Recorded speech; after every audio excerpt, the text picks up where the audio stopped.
ಬಾಲ್ಕಿಯಲ್ಲಿ ನಡೆದ ಕಾರ್ಯಕ್ರಮ ಶಿಕ್ಷಣವೇ ಸಾಮಾಜಿಕ ಪರಿವರ್ತನೆಯ ಶಕ್ತಿಯುತ ಸಾಧನ.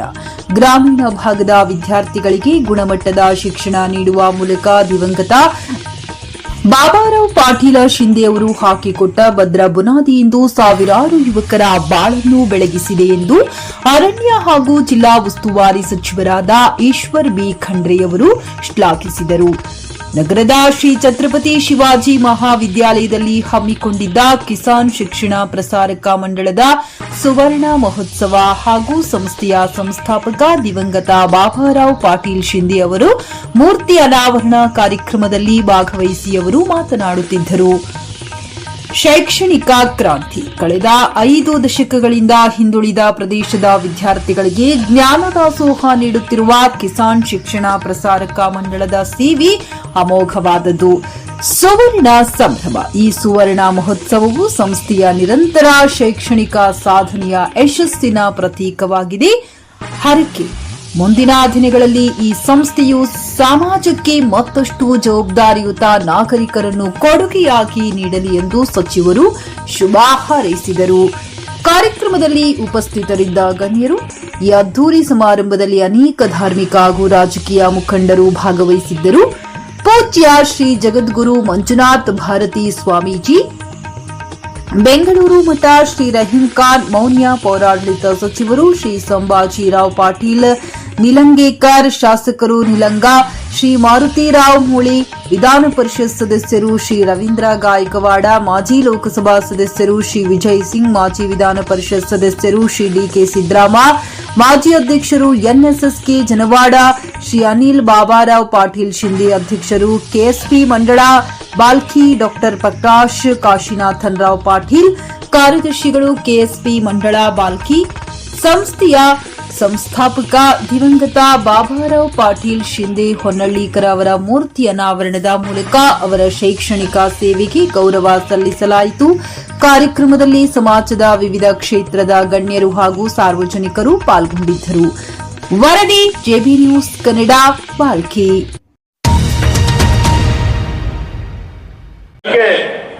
जो है ना बहुत कुछ संघर्ष करके हमको उन लोगों ने आजादी दिलाया.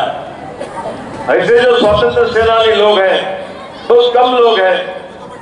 तो उनके परिवार से जुड़े हुए हमारे अनिल शिंदे हैं, तो उनका आज जो प्रतिमा का अनावरण हुआ है और यहाँ के संस्था के अध्यक्ष और पदाधिकारी लोग मेरे हाथ से ऐसे एक बुजुर्ग का, एक स्वतंत्र सेनानी का, एक शिक्षण प्रेमी का प्रतिमा अनावरण जो आप लोगों ने करवाया वो मेरा सौभाग्य बोल के मैं समझता हूँ.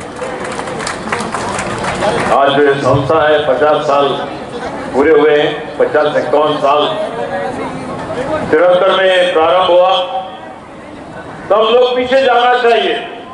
जो इतिहास नहीं जानता इतिहास निर्माण नहीं कर सकता है. हमारे युवकों को, हमारे विद्यार्थियों को हमारे बुजुर्गों ने क्या क्या किया, कितना कष्ट उठाया, कितना समस्याएं में भी वो लोग इस भाग के विकास के लिए, प्रगति के लिए उन्होंने जो योगदान दिया है, त्याग किया है, वो सब उनको बताने का बहुत बड़ा जरूरी है. अरे भाई 50 साल पहले क्या था यहाँ पर? बहुत से लोग बोलते हैं अरे इतने सालों में क्या हुआ, ये हुआ, वो हुआ. अरे ऐसे बोलने वाले भी सोचना चाहिए. इसका मतलब ये है कि आपने अपने माता पिता को ही जो है ना आरोप लगा रहे हैं. 50 साल पहले कोई शाला नहीं था, कोई कॉलेज नहीं था, कोई सुविधा नहीं थी.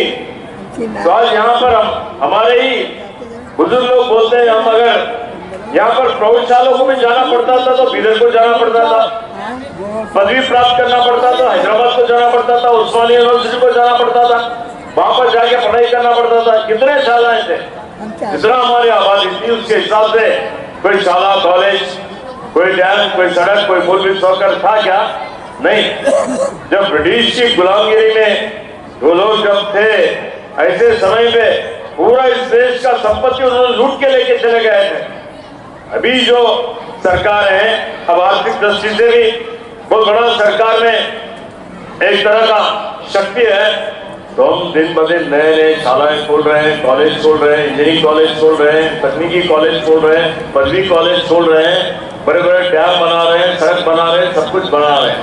जब कुछ भी नहीं था तो उस वक्त गरीबों के लिए, शोषित लोगों के लिए, यहाँ पर जो लोग किसान लोगों के लिए शिक्षा से ही जो है ना सर्वांगीण विकास होता है। शिक्षण के बगैर तो विकास नहीं हो सकता है। नॉलेज इज पावर, अभी भी स्वामी जी ने बोला, वो हमारे लोग उनको शिक्षा देना चाहिए, शिक्षण के जरिए ही विकास हो सकता है। ಕಿಶನ್ರಾವ್ ಪಾಟೀಲ್ ಇದ್ದಾರೆ, ಅನೇಕ ಜನರಿದ್ದಾರೆ. ನೀವೆಲ್ಲರೂ ನಿಮ್ಗೆ ಯಾರಿಗೆ ಮರೀಲಿಕ್ಕಾಗಲ್ಲ ಇಲ್ಲಿ ಜನ ಅಂತ ನಾ ಇವತ್ತಿನ ಸಂದರ್ಭದಲ್ಲಿ ಹೇಳಕ್ಕೆ ಇಷ್ಟಪಡ್ತೀನಿ. ಅಷ್ಟೇ ಅಲ್ಲ, ಅನೇಕ ಕುಟುಂಬದವರಿಗೆ ಉದ್ಯೋಗ ಸಿಕ್ಕಿದೆ ಈ ಸಂಸ್ಥೆಯಿಂದ. ಅವರು ಒಂದು ವೇಳೆ ಅವತ್ತು ಕಷ್ಟಪಟ್ಟು ಈ ಸಂಸ್ಥೆ ಸ್ಥಾಪನೆ ಮಾಡದೇ ಇದ್ರೆ ಇವತ್ತಿಷ್ಟು ಜನರಿಗೆ ಶಿಕ್ಷಣ ಮತ್ತು ಉದ್ಯೋಗ ಸಿಗಲಿಕ್ಕೆ ಸಾಧ್ಯ ಇದ್ದಿಲ್ಲ. ಅಂತ ಒಬ್ಬ ಮಹಾತ್ಮರ ಮೂರ್ತಿ ಅನ್ನೋದಂದ್ರೆ ಇವತ್ತು ನೀವು ಸಂಸ್ಥೆಯಲ್ಲಿ ಸ್ಥಾಪನೆ ಮಾಡಿ ನಿಜಕ್ಕೂ ಅನಿಲ್ ಕುಮಾರ್ ಶಿಂದೆ ಸಾಹೇಬರು ಮತ್ತು ಅವರ ಆಡಳಿತ ಮಂಡಳಿಯವರು निजಕ್ಕೂ कृतज्ञतेಗೆ पात्ररागिದ್ದೀರಿ ಅಂತ ಇವತ್ತಿನ संदर्भात ನಾನು ಹೇಳಕ್ಕೆ इच्छापडತೀನಿ. एक चांगलं काम आजच्या दिवशी झालेलं आहे. जे अगर त्या दिवशी त्यांनी अगर होराट करत नव्हते, तुम्ही समजे मिळून जे एफर्ट करत नव्हतो, एवढं सुंदर शिक्षण संस्था इथं स्थापन होत नव्हतं. लाखो विद्यार्थी लोकांना ह्या बॉर्डर भागात, ह्या सीमावर्ती भागात लय मोठं मुश्किल होतं. आता या कलियुगमध्ये समजा सोपं झालेलं आहे, पण त्या टाइममध्ये एक स्टँडर्ड पुढे परमिशन आणावं तर लई मोठे कष्ट तुम्ही लोक घेतलेले आहात. त्या कष्ट घेऊन हे संस्था स्थापन केलं. त्यामुळे आज लाखो लोकांना विद्याभ्यास तुम्ही दिल्यासारखं झाले. अनेक कुटुंबाला तुम्ही नोकरी दिलं.